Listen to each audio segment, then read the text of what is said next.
the musicians get something back from the audience. Right. You know, it's very much this channel of like exchange. My entire life, it doesn't really feel like the Portland environment has changed or developed at all. Wow. Whereas in that same window of time, Chiang Mai has grown from 0.0 to like a thriving, expansive scene with tons of talent, tons of creative artists. It's kind of like a music paradise in my mind. I'm a musician, but I'm actually more passionate about educating and developing curriculum for music education is kind of a lot of my I passion. had no idea about that. Let's talk about it. We're just funneling everyone into the shittiest instincts of ourselves. And it doesn't matter where you are on the political spectrum, wherever you are on these online spaces, because the companies that are facilitating them aren't prioritizing well-being, they're prioritizing engagement no matter the consequence. It leads to the degradation of society in so many ways. And this is part of why it's so stupid, is because it's like, okay, billionaires, you understand that like you might have enough money to pad yourself into an ivory tower and think that you're disconnected from everything else. Your well-being is also tied to the well-being of everyone else. Welcome back to yet another episode on Heads and Tails. This is your host Fatih, and today we are joined by Steven, a multifaceted musician and educator hailing from Portland, Oregon. Steven's journey in music began in his childhood, inspired by his grandmother, who was a trumpet player in dance bands. His early exposure to music was nurtured by a passionate community of educators, including a high school jazz band director whose dedication sparked a local movement. Steven's deep respect for the roots of jazz and Black American music shapes his creative process and his approach to teaching. Beyond performance, Steven designs innovative educational content, driven by his belief that learning is inherently creative, and he's passionate about inspiring the next generation of artists. Whether he's performing experimental pieces or grooving to accessible rhythms, Steven thrives on the energy exchange between musician and audience. So get ready to dive into Steven's rich experiences, thoughtful insights on music, and his commitment to fostering creativity and connection. Enjoy.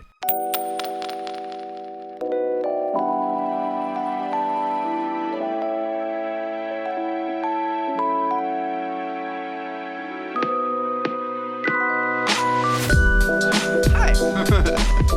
How is it going? Quite good. How about yourself? Good. Thank you so much for doing this and making it out here. Happy to be here.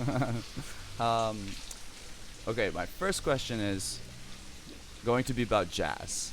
So, how is it that people sort of like diverge into classical music or jazz or electronic? Like, what kind of divide do you see from any musician's perspective? You know, like as a child, you listen to some music, there is some sort of influence, and then as you grow up, you sort of like. Yeah, so definitely a large part of it comes down to what does your family like? What do you listen to? What do you enjoy growing up? You know, Okay. Are you introduced to music by parents that want you to be playing an instrument, or do you just kind of have a natural pull towards something? Right. And if so, which channel do they put you down? And a lot of it does kind of filter through these educational channels a lot of times, especially nowadays, where it's like it depends what music program is available in your school, or what economic class are your parents in. What are they paying for private lessons, or are you just learning on your own? Are you growing up in a church environment where you're playing church music? That's an amazing way.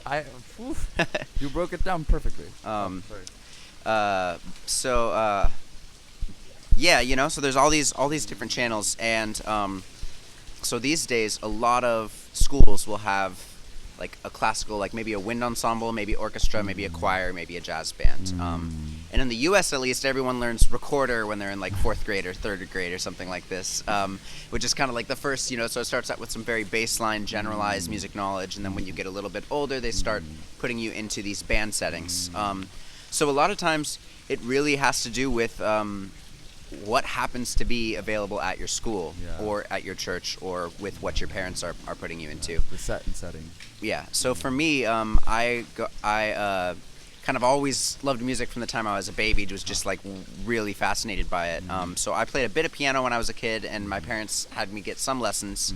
The teacher was pretty good, but once I got into middle school, then I started playing the trumpet, and that was really when I started getting a lot more serious about it. And I was just choose trumpet.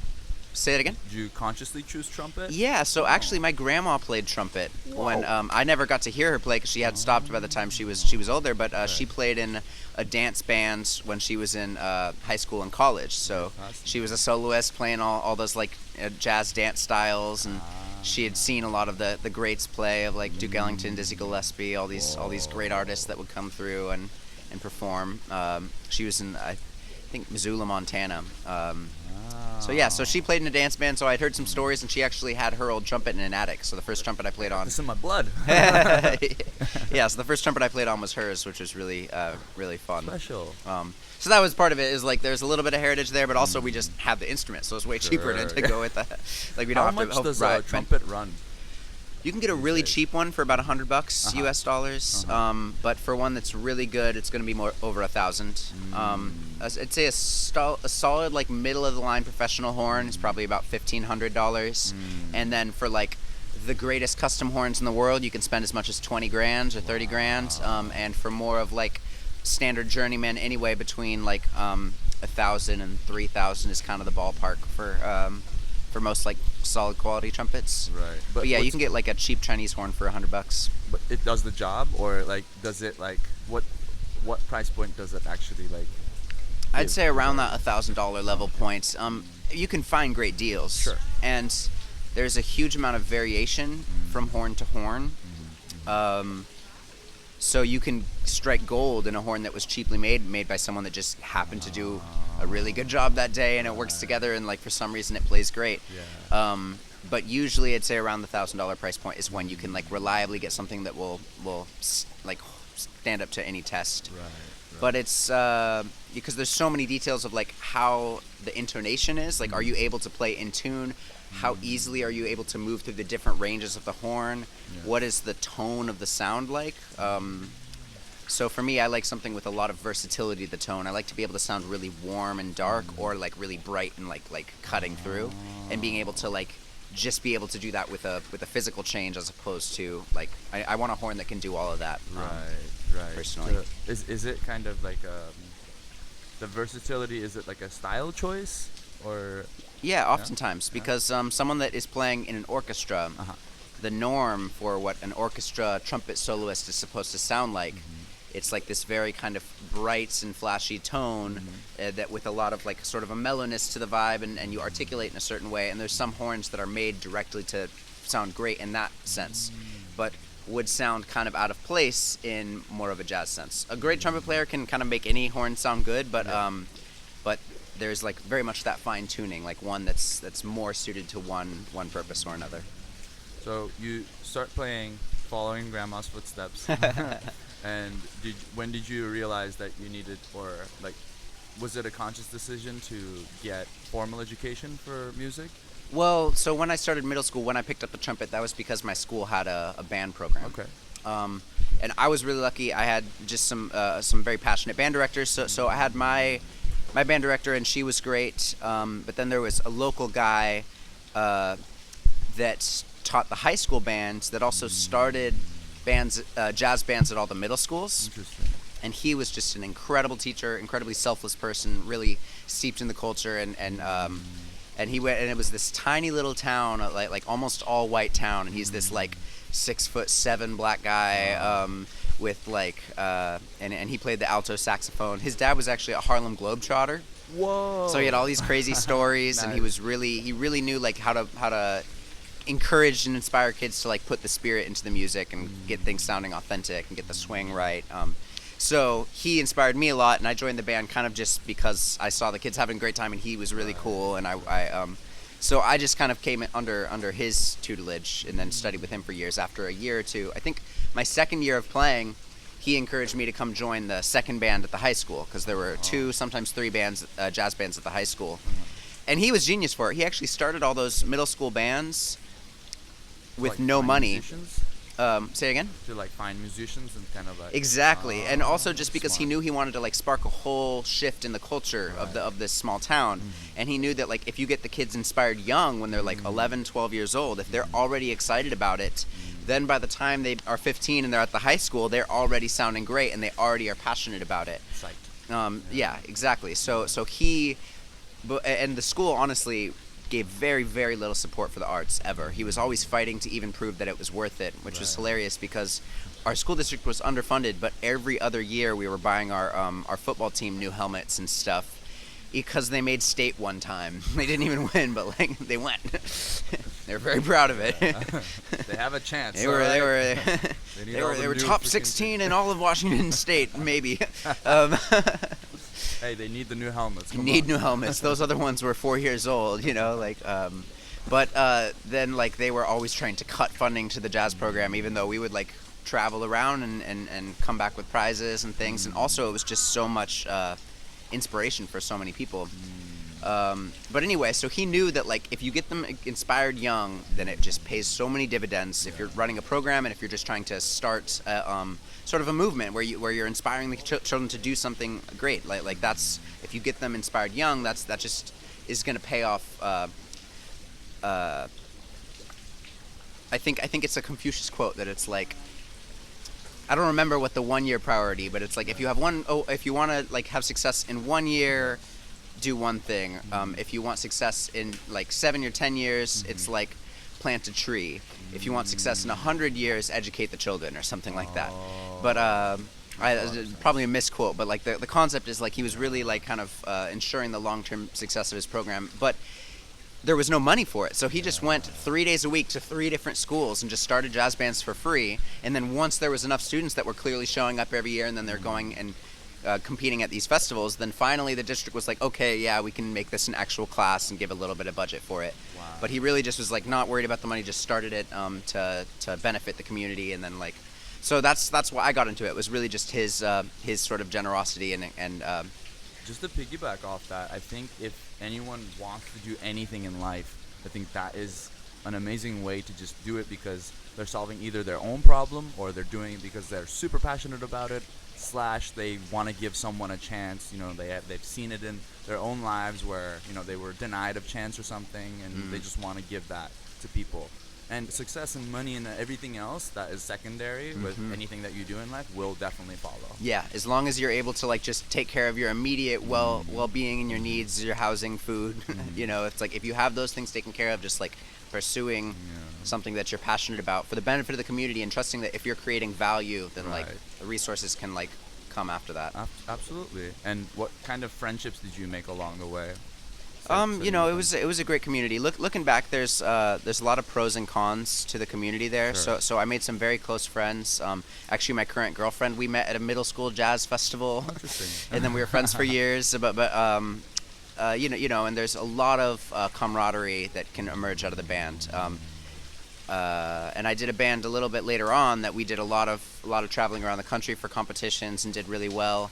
And a lot of those musicians, you know, I'm very much still in touch with, still close friends, and they're kind of all over the world doing crazy. Like I think about 60 to 70% of that band is now like everywhere, professional musicians somewhere. Wow. Which is kind of crazy to see. So some people doing some really cool stuff. Definitely got to teach them young, right?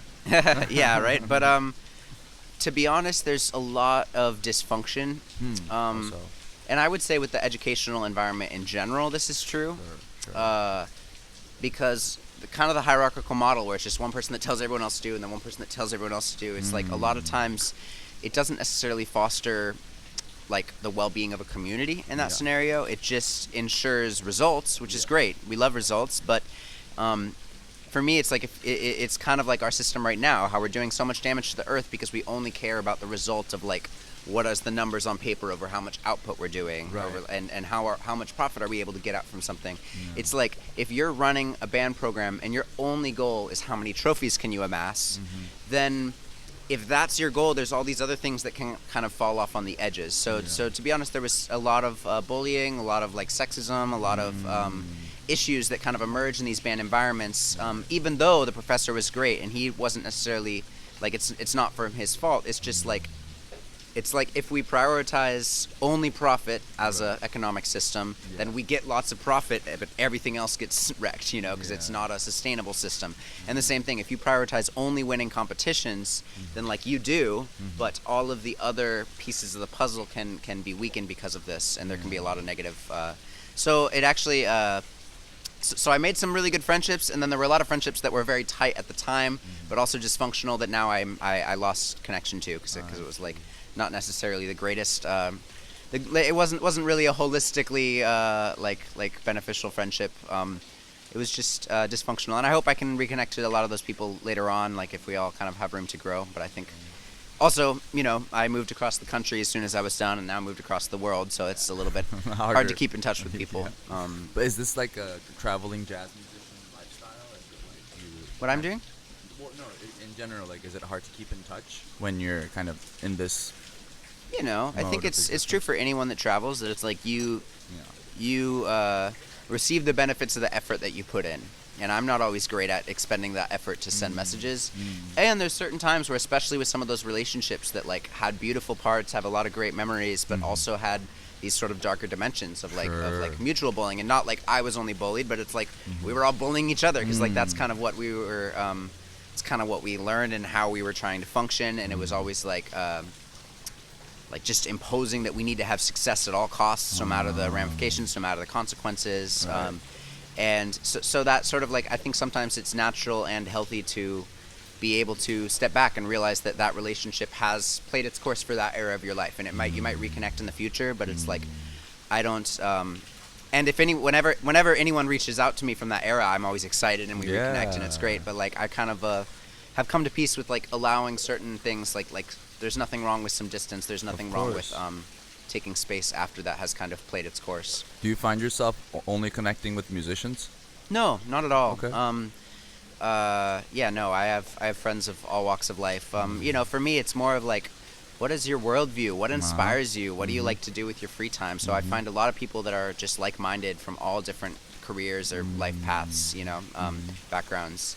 A lot of activists, a lot of artists, a lot of community workers, educators. Those are kind of the people that I tend to connect with the best, And I'm a musician, but I'm actually more passionate about educating, and developing curriculum for music education is kind of a lot of my passion. I had no idea about that. Let's talk about it. Yeah, absolutely. But I'd say anyone that has like that sort of shared interest of like whatever you're doing, are you trying to use it to make the world better and to benefit the community around you and to just grow as a person, And like in these relationships, are you just trying to like foster sort of our collective well-being as opposed to just like maybe looking out for yourself? That's I think what can like benefit some of these relationships. So it's definitely not only musicians for me. Especially I love interdisciplinary collaboration. So working with someone that is an artist in some other field dimension, or someone that is just not an artist but working really hard for the benefit of their community. Like there's so much beautiful things that can come from these sort of collaborations. I guess when you go really, really deep in one discipline or very, very wide in like all these different disciplines, truth tends to reveal itself to you. True, yeah. Any of these things, no matter what we're learning about life. Yes. And I always think about how I love riding bicycles, and I think that's what, learning any skill or, just conducting any sort of, life process is just like riding a bicycle. Keep on balance, keep pushing, and you'll eventually get there. Yeah, right? True. So designing educational content or, like curriculums, what's kind of the biggest consideration you have for your recipients? Yeah, so first of all, I think the core thing that to me is just such an obvious truth and has been backed by so many studies over centuries, not even decades, but is that learning is in itself an inherently creative process. Oh, how so? So anytime you are learning, you are being creative, and the process of acquiring new information is a process of exploration, a process of like experimenting with something, trying out new ideas, and then you incorporate some of them. So this process, no matter what the learning is, it is this process of like you're engaging with new ideas and you're engaging with a part of yourself that is like opening up to something and receiving something, and that's exactly what creativity is. It's like you're putting something out there, you're getting something back, and you're trying to express. And this process of learning and acquiring new skills and informations is utilizing all of those same mechanisms, all of those same structures in our brain, the same ones that happen if we're like painting a painting, or if you're playing a song, or if you're writing something out. We learn best, and learning is the most impactful and long-lasting and profound when it happens when you're able to be in that creative space. Because to be in a creative space, usually you have to have an element of like, you feel like you're in a safe environment, you feel like you're able to have an element of vulnerability, and you're open to new experiences, and all of these things are what makes learning like the most impactful and powerful. So our educational system doesn't leave any space for that. We have a fully top-down educational system in general. And there's some examples of where this can work really well, but in general, we also, at least in Western education and many parts of Eastern education too, it's like very much competition-oriented. Yeah. And it's very much engaged on like kind of trying to shame the people that do bad and trying to reward the people that do good, and hope that that shame, or even for the people that are succeeding, the fear of shame is enough of a motivator to get these people to learn. And sure, you can get people to grind their ass off for a test and to work really, really hard for that A plus so they don't feel that shame, so they can have some pride instead. But realistically, what you're going to get is a lot of people who have really optimized a test-taking strategy. And you're going to get people that learn all this information on a very surface level. And even people that come into this situation at the beginning, which is, to be honest, almost all children. Almost all children arrive excited about learning something. They arrive with this. They arrive with enthusiasm and excitement and curiosity, and that's like sort of a natural state of the human condition. And the way that we have structured our educational system kind of just squeezes all of that out, where we kind of see any type of creativity, because creativity is experimentation, it's play at its core. And when we are in that like playful zone, we are always learning. That's why children are playing. Like that's a lot of theorists think that's like one of the key evolutionary benefits of play, is that we are learning so much. You're learning about your world, you're testing things out, you're experimenting, and this is just vital to the process of creating your own identity and discovering how you want to relate to the world, and also ensuring your well-being. You know, so many adults that aren't doing well, you kind of have to learn some way to play again, whether or not that's going to a board game cafe, or if it's video games, or if it's music. It's like you find some way to re-access that part of yourself that is able just to like let go and have a good time. Dance, you know, all these things are trying to connect to that same part of ourselves that every child has effortlessly, to just go out and play with rocks in the dirt, and each one's a different character. You know, it's like whatever it is, it's like this is a really, really vital component of like human spirit and human development. And it's pretty incredibly unfortunate, and there's huge negative consequences to the fact that we have made this educational system that from the time kids are 5 or 6 years old, we kind of like constrict this out of them. Anytime kids are playing, it's punished and seen as a are you being lazy? Yeah, exactly. It's like it's seen as like you are disobedient to this structure where you're and it's like maybe it's not the kids that have the problem, and you're telling these kids they have ADHD, you're telling them they have learning disabilities, you're telling them they have problems with focus or disobedience, all these different issues, when really it's like maybe the issue isn't the child, maybe the issue is that you're asking them to sit and stare at a blank wall for 6 hours on end with short little breaks, you know? It's like maybe that has nothing to do with actual authentic ways that humans have ever learned. And it worked really well to try and, at the turn of the century, like or after the Industrial Revolution, like mid 1800s into later, it was a great model to try and prepare a lot of people to have literacy, first of all. You know, when you didn't have widespread literacy, this is a very great way to ensure that everyone, no matter what, they learn how to read at the end. They know how to do simple arithmetic, and they know how to follow instructions and like work on factories, which was what we needed at the time. But since then, starting in the late 1800s, there have been study after study and conference after conference, including there was something called the Tanglewood Symposium. There was all these different events, and then later on, when JFK was president, he commissioned all these studies.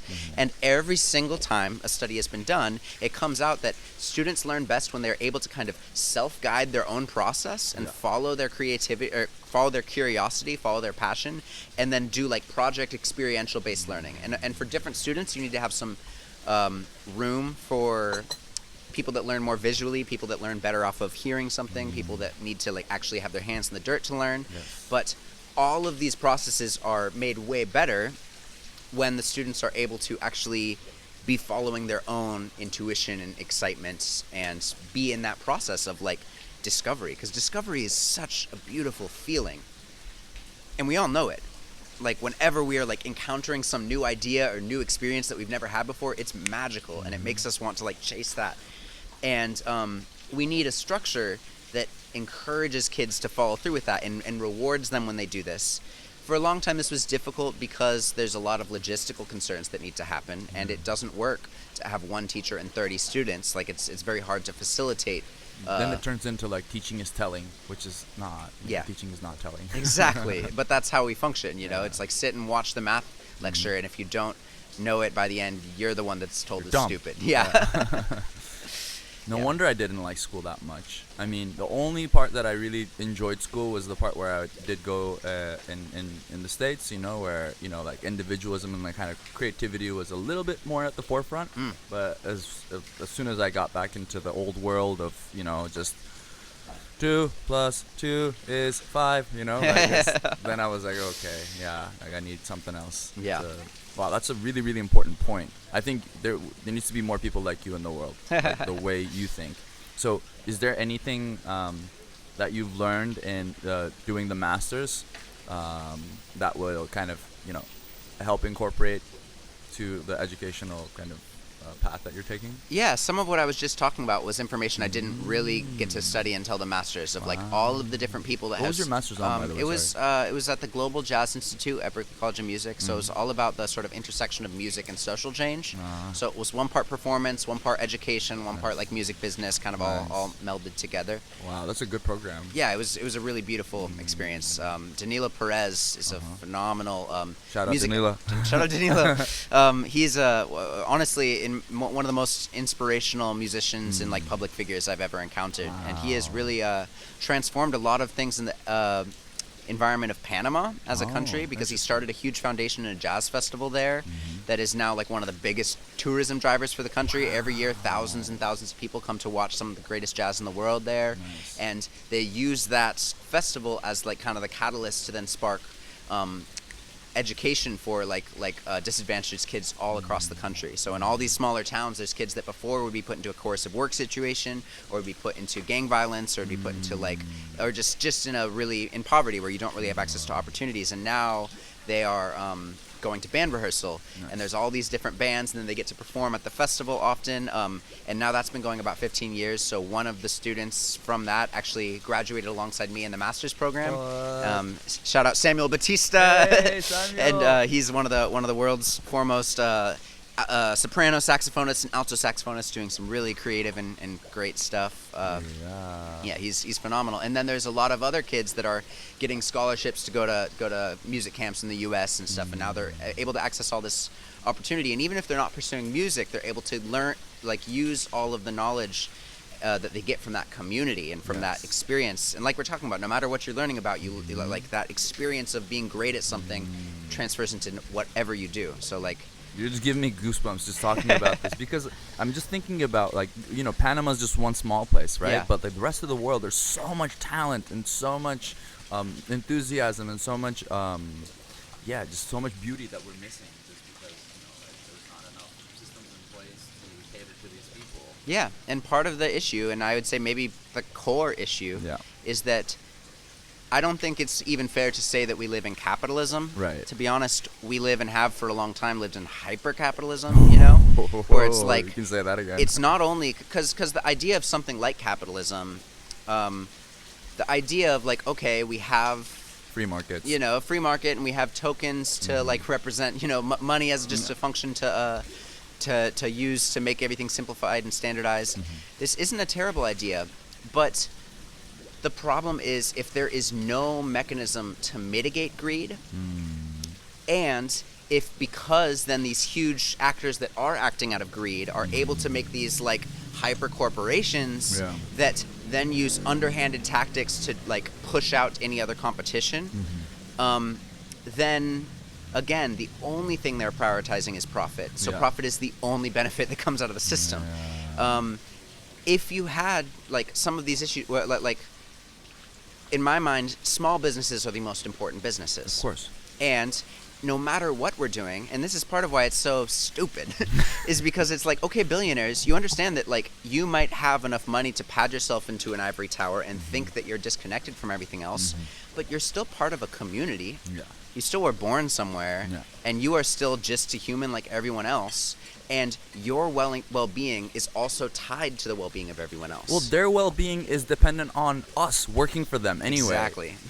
So, absolutely right. So if we had some sort of either a real mechanism or just a lot more awareness and just general well-being, honestly, I think a lot of the issues are that a lot of these like billionaires and corporations, executives at corporations, honestly have really shitty mental health. Same thing with world leaders. Yes. Like I look like at someone like Putin or Trump or all these like kind of strong men, and it's like. Right.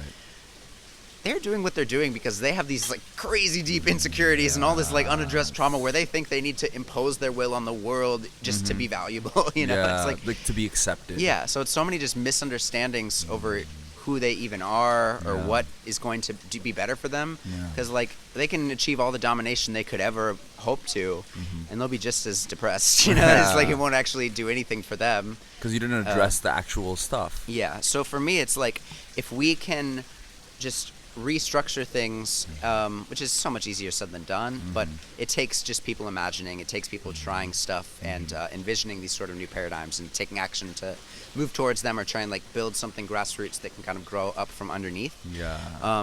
But if we are able to make it so anytime we're doing an initiative, whether or not we're thinking about it as a business or a nonprofit or a community organization or just a collective, whatever's going on, if you make sure that first and foremost the priority is the benefit that it has on the well-being of your community, like the ecosystem. What is the impact of your project on the ecosystem around you?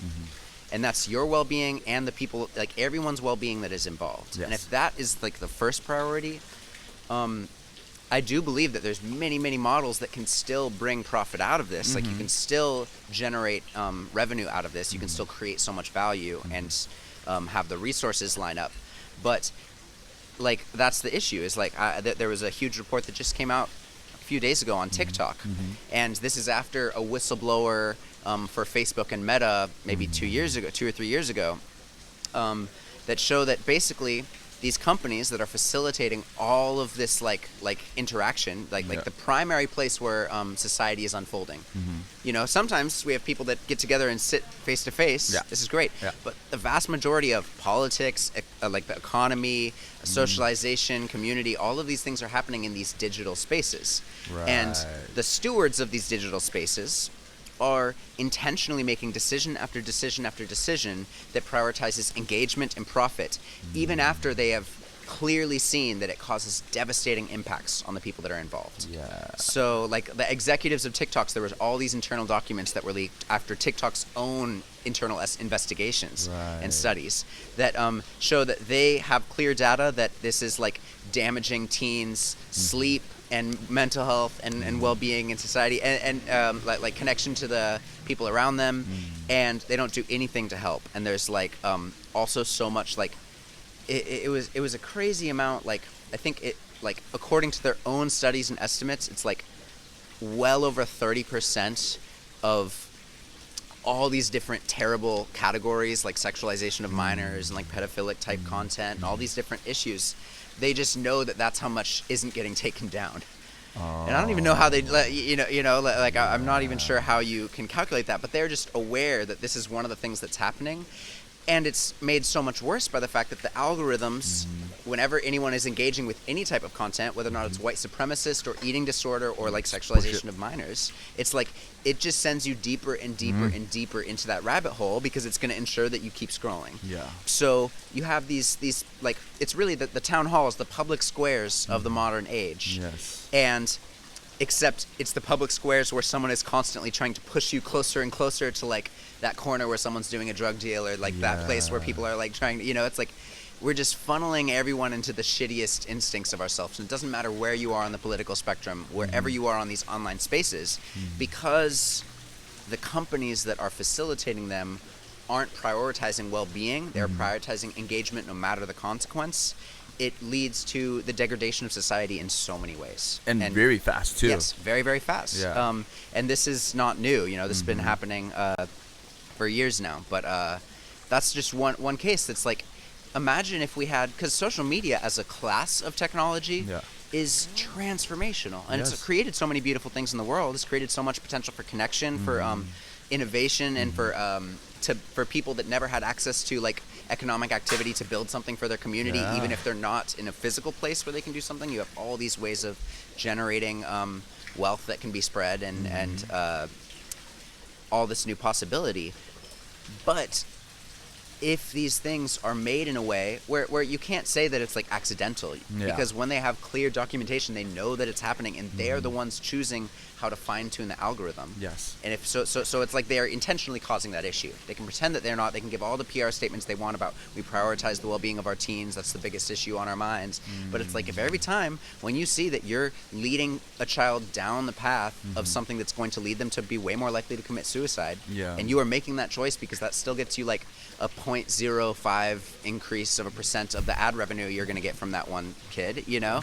It's like, Oh my God. you're happy to addict as many people you are. You're happy to ruin their lives. You're happy to send them down into radical right-wing or radical left-wing ideologies, like where these people will not actually, you get them to think whatever they want, and you don't care about the consequences as long as you're getting that extra buck. Well, incentives are definitely in the wrong place. And now that you keep talking, I think about how in all of these major social platforms, 90% of the people are watching.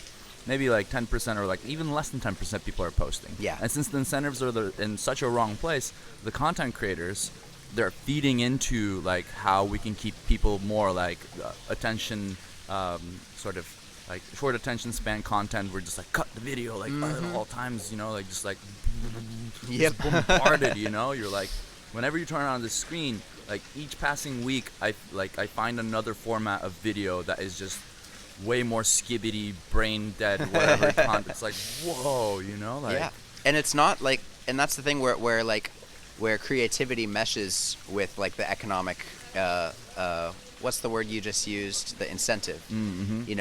Is like, if these creators were empowered Yeah. to try and create something that they thought was going to, first of all, really capture what they're experiencing and feeling. If they're really treating this as an artistic process of like expressing what they feel like is the story that they really need to tell, or to try and say something to benefit their community, or to do something that hasn't been done before. Like, if these are all the things that have driven artists all throughout human history, is to try and like, it's all this matter of expression. Yeah. And sure, you have people in these formats that are also being very expressive and doing some incredible art, but the fact is that the vast majority of creators, like you're saying, are forced to cater to the algorithms, or they fail in the algorithms. Yeah. The people who are making transformational art, it just gets pushed to the bottom because it doesn't have that like thing that is being prioritized. So when you have these incentives, you're kind of forced as a creator to cater to that, even if that has nothing to do with how you think a story should be told. Yeah. It's this game of like, how can you continue to like clutch onto that success in a like constantly, like the ground is sand underneath you, and it's like you have to always be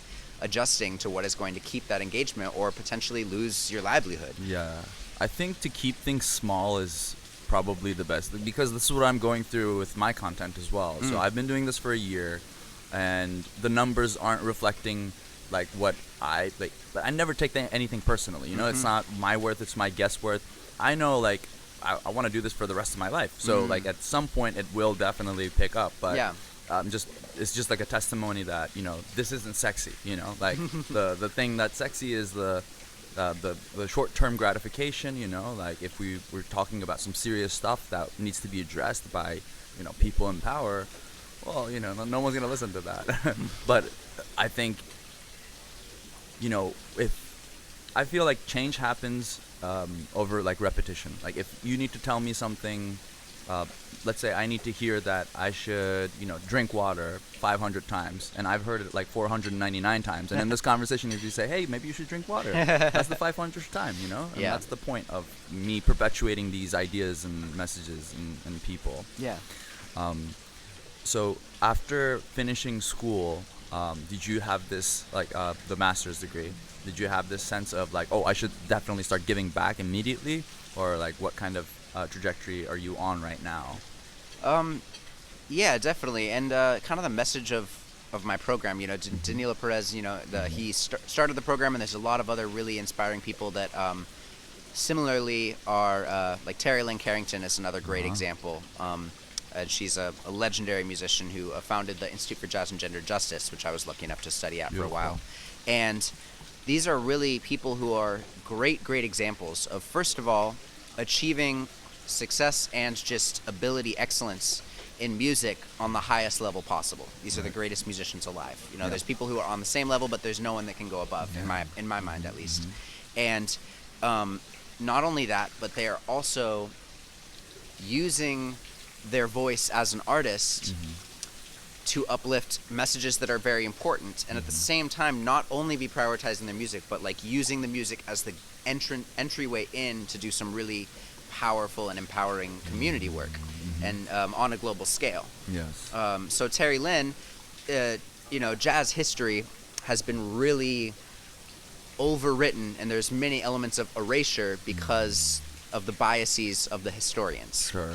Most of the jazz historians were actually white men. There's some black men too that are involved, and a lot of times they weren't people that had much connection to the jazz community, other than just like appreciating it from the outside. Right. And sometimes they would do these great interviews. Sometimes they do really important research and they collect all this data. But they were also living in the time that they were living, and they didn't really have access to like challenge all of their preconceptions. You know, that wasn't really a part of the environment in the 60s and 70s and 80s. So you had all these people with these deep biases, and they would just totally pass over some really important elements of jazz history. So, for example, have you ever heard the name Lil Hardin? No. But you've heard of Louis Armstrong. Of course. So Lil Hardin and Louis Armstrong were very close collaborators. Where when Louis Armstrong was first getting going in the Chicago jazz scene after moving up there from New Orleans, Lil Hardin was one of the first people who hired him onto her band. Wow. After he was in the Fletcher Henderson Orchestra for a while, but when he was branching out on his own, that was one of the groups he was playing in most. And she was a virtuoso piano player, an incredible composer, and a band leader. Like she was the manager for her band. And so she was hiring Louis Armstrong into her band, and he was kind of like a crazy young hotshot that didn't really have his professionality together. Like he was a masterful player already, but he didn't really know how to be responsible. He was kind of a wild kid from New Orleans who didn't really, so she was one of the people who kind of got his ass in check, that was kind of like, no, you have to like show up when you say Get you're it gonna together, show up. Louis. Like, you have to learn the part, and he was a great musician, but she was someone that was like, they were collaborators, but almost like he was learning a lot from her, and she was writing a lot of these arrangements and booking a lot of these gigs and things. And it was also very normal in New Orleans and Chicago, where if you have one band, and this is still the case there today, at least when I was in New Orleans, this is the case, is like you might have one band that's like 6 people, and you might have 7 or 8 people in the circle, and every person, you're trying to get as many gigs as you can. So every person will go and book a gig here or there. And whoever booked the gig, they might have their own name for the band. Yeah. So I played in a street band, and sometimes it was the Smoking Time Jazz Club, sometimes it was the Secret Six, sometimes it was the Bourbon Street Booty Shakers, sometimes it was the Hot Biscuits. It was like, it was all these different names, and depending on who set up the session, none of us cared what the name was. So anyway, Louis Armstrong was getting more and more momentum, and he booked a really big recording session. Wow. And he called Lil Hardin's band, the same band he had been playing with. So they all went and they recorded, and these 2 records are known as like the first true jazz recordings and the greatest early jazz records of all time. And it's the Louis Armstrong Hot 5 and Hot 7 recordings. So you've definitely heard some of this before, and it's like really, really historic recordings. So those have become totally legendary. And Louis Armstrong, from those as a starting point, has elevated to one of the most famous people in all of music. And what people don't know is that was Lil Hardin's band. They're playing some of Lil Hardin's arrangements. She was like and so much of like she had composed songs on those records. Not all of them, but like there's a really famous song, Struttin' with Some Barbecue, that's like an incredible song off those records that she's the writer for, and she had done a lot of the arrangement, and like there's no way of even conceiving that those recording sessions could have happened without her. And she was already just a really influential and foundational figure to that style in that era. And she has been totally erased from the history. No one remembers her because all these like historians later on just assumed that like, no, of course men are the ones who did this. So in Ken Burns' jazz documentary, which is so influential to me, I watched it in high school, and it made me like, for me that was the like Ken and Burns. for many people, like that was the like it's a 10-hour series on jazz music. Yeah. And Louis Armstrong has an hour and a half of talking about his Whoa. career, which is fair. He's one of the most important figures. Sure. Lil Hardin, also one of the most important figures, gets one sentence. And the sentence is this. Oh, by the way, they married after those recordings. They get married, Louis Armstrong and Lil Hardin. Whoa. They eventually divorced, but they were friends forever, you know. So Whoa. anyway, this is like an incredibly important figure to know about if you want to really Yeah. know the root of this music. Yes. So she gets one sentence, and it was Louis Armstrong's wife, who sometimes played piano. Oh, that's what's wrong with the world, Right? Like, in a nutshell. Over and over. And this happened again. There was a figure named Mary Lou Williams, also virtuoso piano player. She was also a absolutely genius composer and big band arranger, and she led big bands at some times. But so she would arrange songs that would be played by Duke Ellington, Count Basie, like all these different like Stan Kenton Orchestra, all these like the top orchestras in the world. She was arranging songs for them, and they were going and asking her.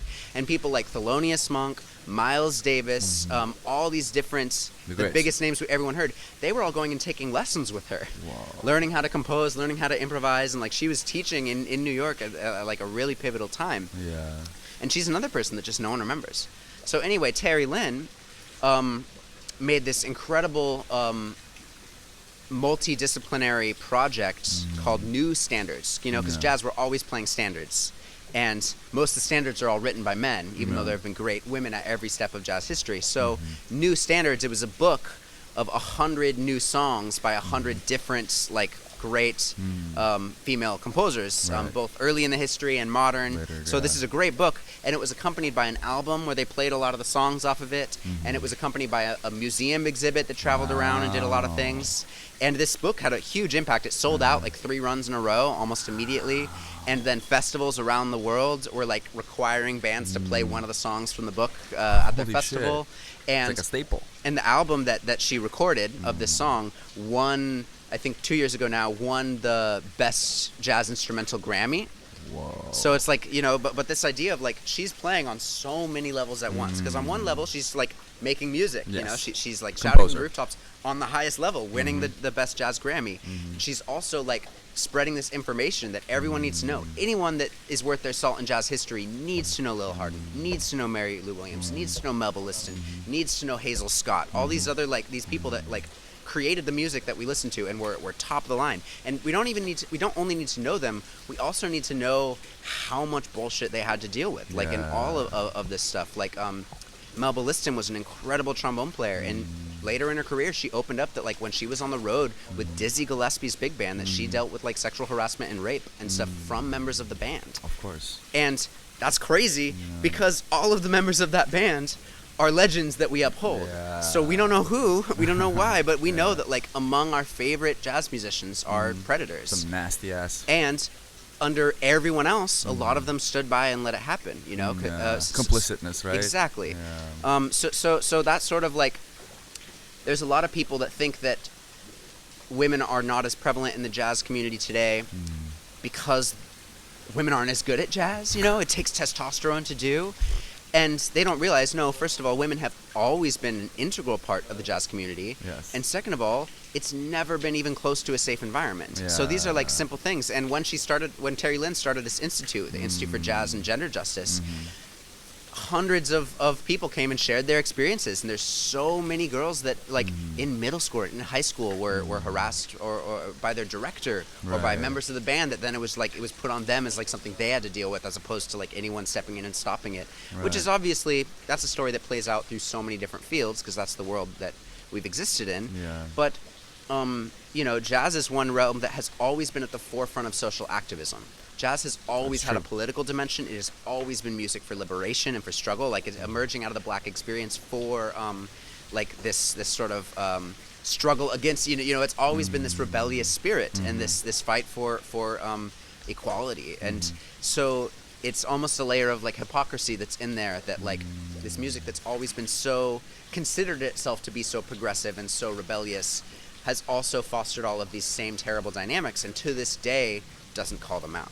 Yeah. So anyway, I say all of this to say that like for me, people like Danilo and Terry Lynn that have like they're working on a ton of levels at once, where they're putting out the greatest jazz musicians, the greatest albums, like performing with the people on the top of the world class scene, and they're also doing all of this grassroots community work, and they're also like publishing these books. Danilo Perez's wife just published a great book, Patricia Perez. She is also a very inspiring musician and an academic. So there's like these people. Basically, I was very lucky to have all of these role models of people that it's not just like, oh, how many licks can I play? How many keys can I do this in? But it's like, no, yeah, you have to get your music on the highest level of excellence, and that's how you open the door. That's how you get people to listen, and that's how you say some of your like most profound messaging. Right. But you use that as just one little part of how you were living your whole life to create change across your community and to bring attention and conversation to the things that need to be talked about. Yes. So that was like a long set of tangents to address. Like for me, it's like the idea of playing music and the idea of trying to like accomplish something in the community. I've been lucky enough because of my mentors. I think they're just like different sides of the same process, like two sides of one coin. And so for me, the music is something that, obviously it takes a long time to get things moving, and you can't do anything overnight. But it's like, that's what I aspire to, is to try and like everything that I'm able to do musically is just trying to build momentum to kind of be able to like create this sort of multi-dimensional change. Yeah. Well, just from an average person's perspective, right? My family, like, whenever I picked up any instrument or wanted to get into music, they'd be like, like you're not gonna pay bills with this, you know? Like, so it's always discouraged from like your sort of medium to low income level families of like, okay, like this is a very luxury thing to be pursuing. But in turn, what they don't understand is like the community aspect of it. It's just the same as going to a fight practice or going to, playing basketball. Like it's coming together with people, and the better you are, the more people just want to talk to you. They want to listen to your message, whatever that is. And I think everything that you said is like, I'm sure people will go back to it and like discover all these like small little gems about like the unforgotten figures that are kind of like the pillars of the whole like industry almost, But at the same time, that's the same about history. Like the best leaders, we don't even know about them, because they're just so selfless, and they just like put themselves between the two land, and people just walk all over them, and they're like, oh, we did it by ourselves.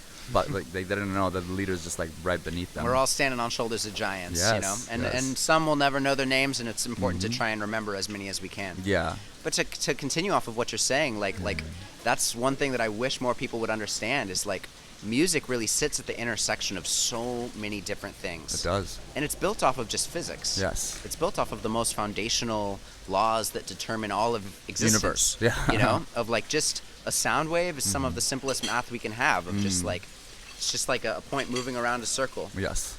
And that's like everything, that's how planets move through a solar system, or how the solar system is moving through the galaxy. Like all these different forces are just operating on these same rules. And there's actually been a lot of interesting research showing that right after the Big Bang, the physics of the harmonic series, which is the core of music, and like just of what makes a sound wave and how that works, are the same laws that were influencing the way that matter like spread throughout the universe. How you got the first movement of energy follows the same laws as sound waves. Super fascinating. And also all of these things like harmony.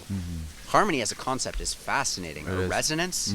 To just like look at the ways that these can not just function in a musical context, but how can we use that as a lens to look at like environmental well-being or community well-being? Like, are you currently existing in harmony with what's going on around you, or are you in dissonance? And music, like for some of these very foundational concepts to how anything works, music can give us a direct experience of what that is. Yeah. Like if I play you a note and I play you a note that's just a little bit out of tune with that note, it's like this, So to know when you haven't taken the time to understand your environment and flow with the way that it is moving as a person, you are doing that. You are putting yourself in this thing that like there's this deep, intense thing that is wrong, that is going to prevent you from being able to really connect with what's going on, prevent you from like actually being, and when multiple waves vibrate together, they amplify. Yes. So it's like anything that you're doing, if you can be in harmony with what's happening around you, you can amplify the impacts of any action that you're taking. So not only to mention like the teamwork benefits, the personal expression benefits, the creativity benefits, that like if you're doing music, it is going to pay off in the way that it helps you learn to think. No matter what, like if you're trying to start a business, if you're just trying to move up through some sort of corporate ladder, or if you're trying to just have a benefit on your community, the central tenets and like principles in music are some of the most profound things that you can learn so much about the world through. Pattern recognition. I mean, like the easiest one that I can think of, right? Like it's like music comes in patterns, and if you understand that, everything is in patterns essentially. And you were talking about repetition before as like an important thing. I think it was the drummer Roy Haynes, I could be wrong, but I think he said like the secret to music is repetition. You know, it's like you hear a melody for the first time, you're like, okay, that's nice. But like if someone really great is like playing the same melody over, and it comes again and it comes again, like each time it deepens, and you like start to sing this whole melody with your soul, even if you're just listening. And like the same thing is like sometimes doing something once you can have a tiny impact, but sometimes doing it 10 times you're able to like open up. It compounds, and it's exponential.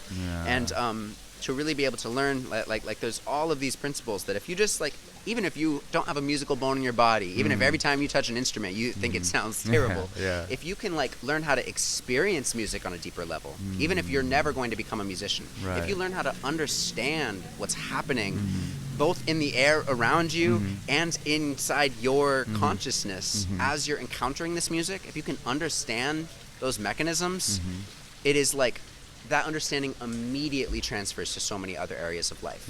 So in that element, it's like, to me, it's one of, obviously I'm biased, but I think it's one of the most valuable things that you can learn about, is that this is really, like learning about music is one of the most transferable pieces of wisdom that you can acquire, and one of the most, so that's why I wish we could really spread that information to everyone, because if you know, like, oh, if your child is experimenting around with an instrument, they're not going to pay the bills with that, maybe, they could, but that's not, but you don't need to make that assumption, like you don't need to even put that on them, but understanding that they will do better in any random job or in creativity in general with the way that they understand the world, the way that they process information, the way that they choose their moment to make an action. That's another thing about music. In music, like think about rhythm. If you immediately right out the gate start playing all the stuff, it has no impact. It sounds weird and rushed. But if you do like the bad Wait. You know, it's like you wait, and that right motion comes and it's like, because you have that patience, it hits so much harder, and it can really just like sit you down into this groove and change the feeling of the room. And like starting to have some of these really valuable insights. That's like, if you want to start a business, but right off the ground, before you've even figured out the design, if you're just going around trying to market to everyone, you're just going to show a ton of people that you don't know what you're doing. But if sometimes you like, you stay silent, you study, you acquire this stuff, and you pay attention to what's happening to you around, you feel the motion of like the rhythm of everything that's going on, and then at some point you feel that lift, and it's time to like drop. And I think stuff like that is so important for navigating the world. If you don't know how to tell what's happening around you and know when the right time to take action is, and when the right time to like sit where you are and observe a little bit longer, and we learn that, like, look both ways before you cross the street, but if like we understand that every action that we take, there's a right time for it, and how to know when it's the right time. I know for me, I was never raised to have an awareness of the environment around me, really. Especially masculine, like growing up in the United States. I'm not even ever necessarily, I was never really encouraged or forced to like even think of other people. Obviously you learn to like share a little bit and don't be mean to other people, but it's kind of like I was encouraged to take up as much space as I want in any situation ever, no matter the impact on that space. And realizing that like, it's not just that that's rude and that takes away space from other people, which it can be, but it's more that like every action that I take is like really like the top's caught off. The ceiling is set very, very low for the impact that I can have. If I just bumble into a space and start acting right away, it's like I can have so much more of a profound impact and make way better relationships, show the space way more respect, and because of that, achieve a way better result and a way better return. If I first can like understand what's going on, feel it, and then know exactly when the right moment to take action is. And that's just like a tiny little sliver, but there's every musical principle can be directly applied to so many like really valuable pieces of wisdom. Yes. Yeah, like the background aspect of music, like the silence. I think it was St. Thomas Aquinas that said like the sweetness of silence, the chant gets sweetness from the silence in between, and just like everything else, you know, like the patience and, like you said, strike at the right moment. These things aren't, it's harder to teach them like conceptually and like break them down to language or equations or, you know, math, but like if you can sense it, if I could just play a note to you and you'll be like, whoa, like you're blown away. You know, I'm a very avid music listener. I'm grateful for everything that you guys do, like the shows that you guys put on, the sacrifice, and not just your sacrifice, like your teacher's sacrifice and their teacher's sacrifice, and the lineage. So much fucking respect for that. You know, that's why I'm making a point to just talk to musicians, because I think these are the people who are, you know, like the like you said, we don't see them. We're standing on these giants' shoulders. We don't see them. We don't recognize them. All these tech corporations and whatever like take all the credit, but yeah, I think that's just more information for, you know, people like my family and like other people's families who are coming from a place of restriction and, you know, like lack, or, you know, how can I like compensate for all of this stuff, you know? Once you're switched over to, you know, is there like a shortage of notes, or is there a shortage of music? No, music is abundant. It's just like nature, you know? But you have to be in it to understand the world that way. Yeah. So it's very, very important, everything that you're saying.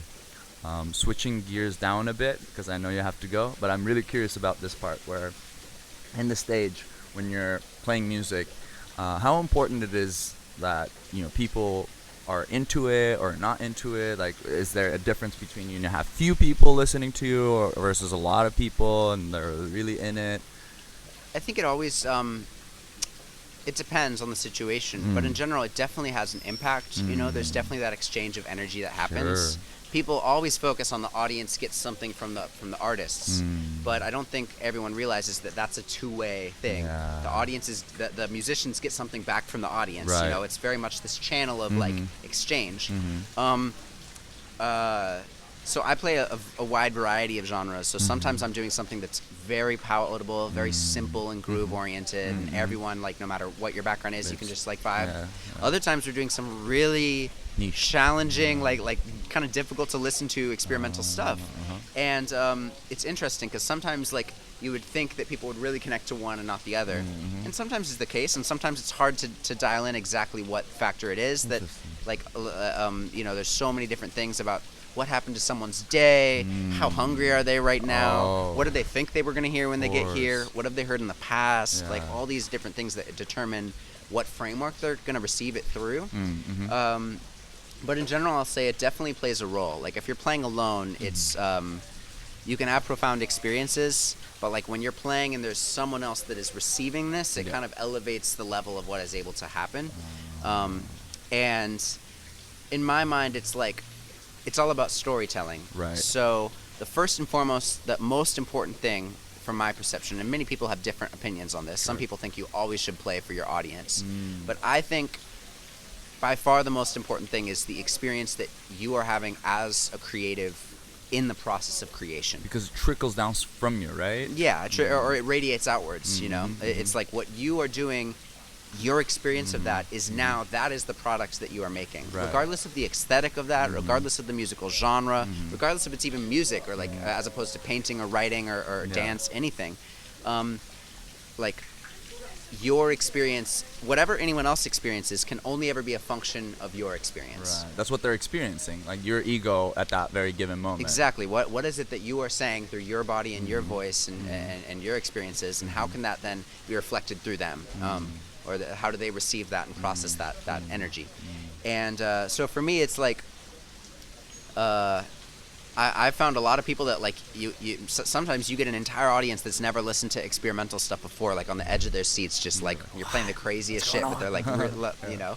And other times you have 10 people get up and walk out because it's like too crazy for them and they're not in the right like mindset. Right. And you know, there's no real fault. It's not their fault for not liking it, and it's not the musician's fault for stepping too far. It's just like the way that it can go. Although I will say there's like the goal that we want is to have as little of a filter as we can between the expression and our experience and their expression. And there's certain elements of filter, like you're never going to be able to stop the filter between you and the instrument, and then from the instrument to the air, and then from the air to their ear, and from the ear to their brain. Like those are just physical things that are there. Sure. However, if you say you don't have that much ability in your instrument yet, you haven't taken the time to really know how to accomplish what you want to, then that's a much wider and denser filter between you and the instrument. Or if you're great at your instrument but you don't really understand how it resonates in the room, an issue especially like a lot of drummers and a lot of like guitar players, they know how to like play something great on their instrument, but they don't understand how that sound travels in the room. So the most stereotypical issue is they'll play like twice, 3 times as loud as they need to. Like they could be just as impactful playing the exact same ideas, but the room doesn't need it to be shouting our eardrums out. The room, you know, if we're talking at a volume that you can hear and understand, all it needs is to be like legible. You know, if you can, if it's like clearly you can hear it and it makes sense, and it you can have just as much impact with the whisper as you can with the shout. And some people, I think, they start shouting. And if I had started this conversation just screaming at you like, "Hi, how's it going? I love music. I want to talk about music education." You know, it's like it would not be the same conversation. And I think a lot of times some musicians like shoot themselves in the foot a little bit because they start yelling. And if you start yelling, you can't build anywhere. You can come down, and you could do that. You could be effective with that. Start yelling as like a whoa, and then back it off, and then like build back into something. But if you start yelling and then you only are trying to yell louder and louder, like it's just intense, and you lose a lot of the tools that are the most powerful storytelling things. So that would be one thing, is like there's all of these different filters that you can learn how to reduce those, learn things to make sure that you have every possible chance of connecting with your audience better. But if someone is just like, they haven't seen their sister in 6 years, and they are a loud talker, and they have ADHD, and they just want to get drunk, and they're there, like, you're not, like, it doesn't really matter what you're playing. It'll give them a great backdrop for their experience, but they're going to have that experience, and they might not be tuning into what you're doing, and that's no fault of your own as a musician. So there's always that balance that it's like, yes, you try and increase every metric and every strategy you can use to have a better likelihood of landing with that sort of authenticity and like power. Like we want to like maximize our potential there, but you can't force anyone to be in a position to like be ready to have a creative experience. So it's like it's kind of that push and pull, a little bit of balance, a little bit of randomness of just the world. But definitely like the audience is a vital part of the creative process. You know, we do what this does. If it doesn't have that last section of landing with someone, it can still be very meaningful for you, but you're not going to change the world. You're not going to like really spark any new ideas in anyone if it's only something that happens in your mind or just among the musicians. It's always good. Like we are trying to tell a story, and if you don't have a listener, and you're just like talking to a wall, you know.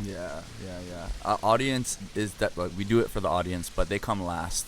It's like what Rick Rubin always kind of suggests. Yeah, and a lot of people agree with him. I'm a little bit more on that mindset. Some people disagree, but you know, everyone's allowed to disagree. There's no right or wrong here. You know, a lot of people are able to kind of approach it more audience first and still get great results. And if they're able to still feel authentically expressive through that, then that's fine for them if that's how their process works. But for me, I think like, again, even if they're approaching it from starting at the end and working to the beginning, as long as they get all the way. You know, if you're starting and you're always thinking about what your audience is gonna, how they're gonna perceive something, but from that starting point you're still able to work all the way back to your own heart and do something that's valuable to you, then it's just as good. You know, there's no right or one way of doing anything. However, some people only make it halfway. Right. They try and cater to what the audience wants, and because of that, they sacrifice the quality of their own experience. And that's when it, like I had a lot of incredibly talented musicians that I would play with in wedding bands. Yeah. Some of them were masterful and brought their whole heart to it every time. And other people had been doing it a few too many years and felt like that the audience just wanted to hear the same thing every time. They didn't care about the creativity. They didn't want to hear anything new, and they would get pretty kind of burnt out, you know, pretty cynical about it. And it was like they would try and do something the audience would love, and sometimes the audience would freak out because they'd do something flashy, but it's like their experience was inhibited. Yeah. And so was the audience's in the long run, you know. Like successful but bad mental health kind of situation. Exactly, yeah. So it's like their ability as an artist is diminished as their experience is diminished. Fascinating. Yeah. And how does, it's wrapping up, but how does the community about music in Chiang Mai compare to the rest of the world that you've been involved? It's a magical city. Is it? It's really phenomenal. There's a ton of venues, and because rent is comparatively cheap to other places, a lot of the venues were opened by musicians and artists. And that's it's the also, important thing, right? Yeah, and especially for like jazz and creative instrumental music.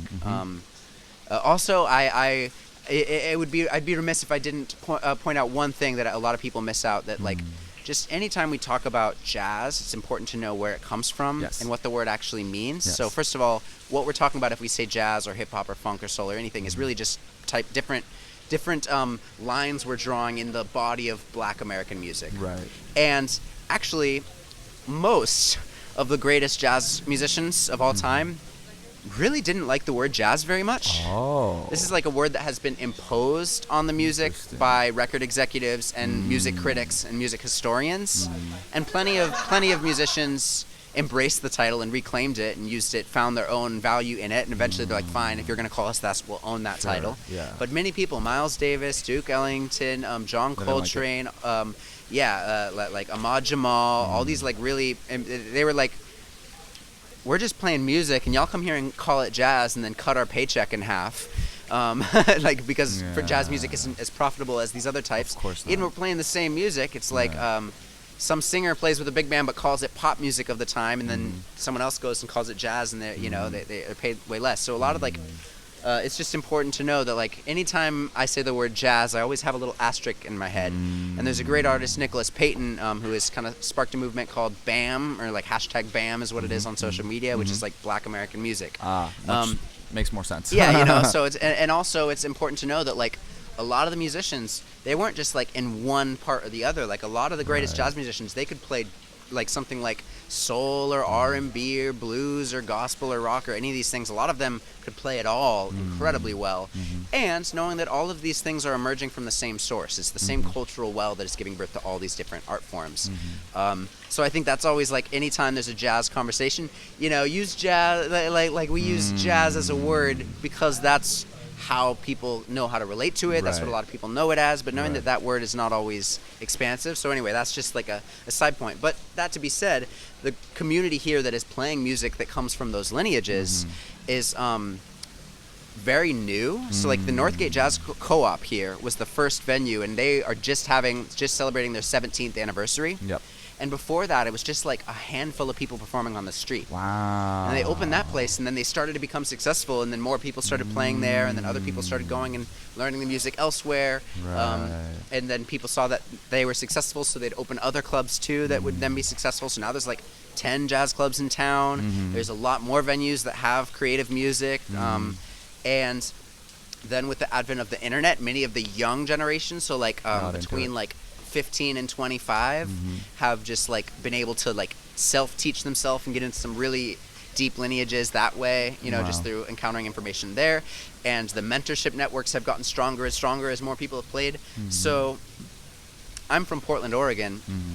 My entire life, it doesn't really feel like the Portland environment has changed or developed at all. Wow, okay. Feels like there's the same amount of young people doing it now, which is, there's a lot of talented young people. Right. But there's like a lot of the most beautiful and important venues closed. Oh no, why? A few, just because the economic realities of it, and it's a struggle. A few opened. the same old people are playing the same gigs. They're usually hiring the same people. There's a few like shout out to the people that are hiring young musicians and trying to like expand this. But there's some people that have been playing the same gig slot since 1995, hiring the same other old dudes, and they never like, you know, so it's like they don't really give back to the community with their art. They just like they have their gig and they hold on to it. So it's like for me 15 years of witnessing the Portland jazz scene in one context or another, it feels very, very stagnant. It doesn't feel like it's really changed or grown much since then. Whereas in that same window of time, Chiang Mai has grown from 0 to like a thriving, expansive scene with tons of talent, tons of creative artists, people that are really now connecting deep into the lineage to learn some of this like deep language stuff, but like tons of really phenomenal bands doing creative things. So I'd say it's kind of like a music paradise in my mind. You know, there's so much creativity and so much openness to new ideas and projects, and there's just like the people that work here work so much. Even my incredibly talented friends that are in New York, most of them maximum have like 5 gigs a week, and that's if they're really grinding. Here, most like the average working musician here does like 10 to 15 shows every week. Like they're playing 3 gigs in a night, 4 gigs in a night, and like doing that 6 days a week. And some of them are maybe doing too much. They need to like step back and take care of themselves better. But a lot of them are thriving and love it. They're playing a ton of different styles. They're able to be creative in these settings.